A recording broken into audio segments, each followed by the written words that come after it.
বান্দার উপর আল্লাহর অশেষ নিয়ামত হচ্ছে তিনি মানুষের স্বভাব উপযোগী নানা ধরনের ইবাদতের ব্যবস্থা করেছেন। যেহেতু মানুষ ভুল ত্রুটি করে, তাই আল্লাহ এসব ভুলের ক্ষতিপূরণে বিকল্প আমলের ব্যবস্থা করেছেন, আর তা হলো নফল সালাত।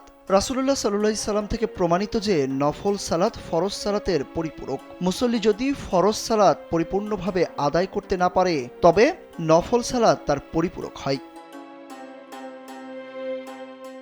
নফল আরবি শব্দ, এর অর্থ কর্তব্যের অতিরিক্ত কাজ, ঐচ্ছিক ও অতিরিক্ত।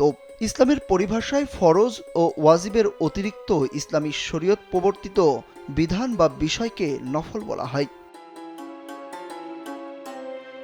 তবে নফল নামাজের মধ্যে অত্যন্ত ফজিলতপূর্ণ আমল তাহাজ্জুদের নামাজ।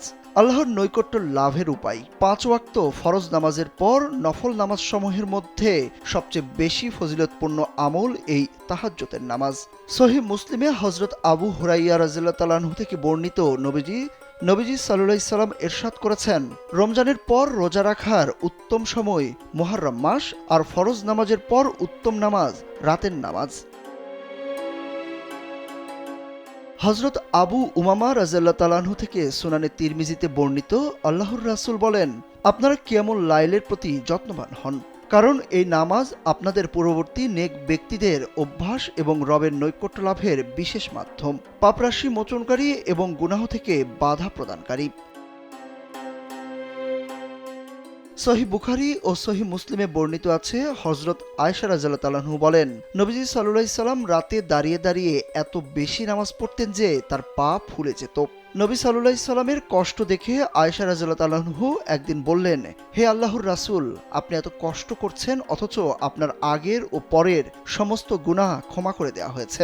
আল্লাহর রাসূল সাল্লাল্লাহু আলাইহি সাল্লাম বললেন, আমার কি শুকর আদায়কারী বান্দা হওয়া উচিত নয়? রাসূলুল্লাহ সাল্লাল্লাহু আলাইহি সাল্লাম নিজে তাহাজ্জুদ আদায়ের পাশাপাশি পরিবার পরিজনদেরও তাহাজ্জুদ আদায় করতে উৎসাহিত করেছেন। সাহাবীদেরও উৎসাহ দিয়েছেন, স্বামী ও স্ত্রী যে আগে জেগে উঠবে সে যেন তাহাজ্জুদের জন্য অপরজনকে জাগিয়ে দেয়। সুরজ আহমেদ, কালবেলা।